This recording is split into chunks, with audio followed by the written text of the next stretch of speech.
First Lady a surgery. What do we know, John? Well, it's a minimally invasive type of surgery, Shep. You basically, it's done through a catheterization. What she had was an embolization procedure in one of her kidneys. So they snake a wire up through one of your arteries, and they take that to the kidney, and then they partially block off or completely block off blood flow to one part of the kidney. I'm told by the White House that this is a benign condition. Embolization procedures for the kidney are typically done if you've got a cancerous tumor in your kidney or if you've got a benign tumor, which is called an angiomyolipoma.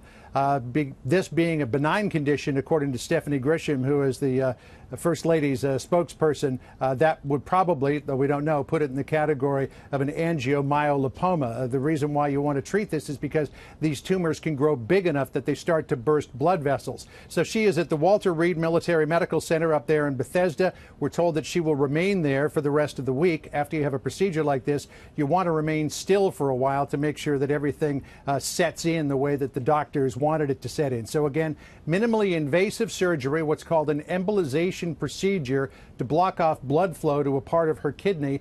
She apparently came through the procedure with flying colors, but again, she'll be resting at Walter Reed for the rest of the week. Shep? All this brand new to us, John. I'm curious, why Walter Reed? Who was with her during these? What other details you might have, if any?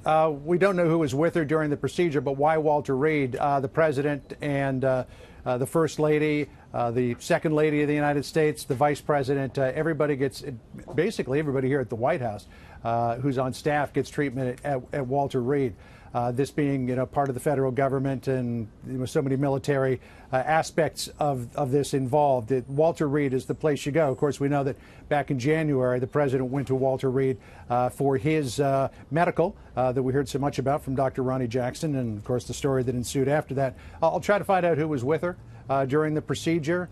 We don't believe that the president went up there because we didn't have any presidential movements this morning, but this just breaking, Shep, so we'll get you some more information as soon as we can. It's my understanding from information in the computer here that the president remained at the White House, the First Lady there, and you said she may be there as long as a week. That's standard, right?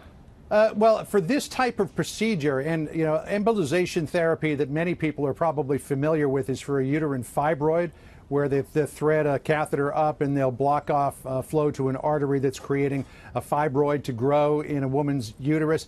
You've got to remain still. First of all, it can cause a lot of pain. Secondly, you don't want to dislodge the blockage that they put in there, so you want to remain fairly still, quiet for a number of days to make sure that everything sets in.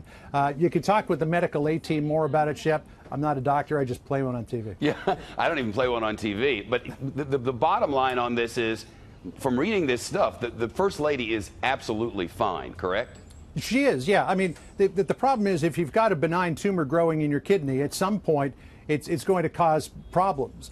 And you could go into kidney failure if it were to burst through blood vessels and that sort of thing. You could actually lose a kidney. So they want to get ahead of this. They want to try to shrink down whatever condition it has that she has in her kidney. And again, the most likely candidate is this angiomyolipoma.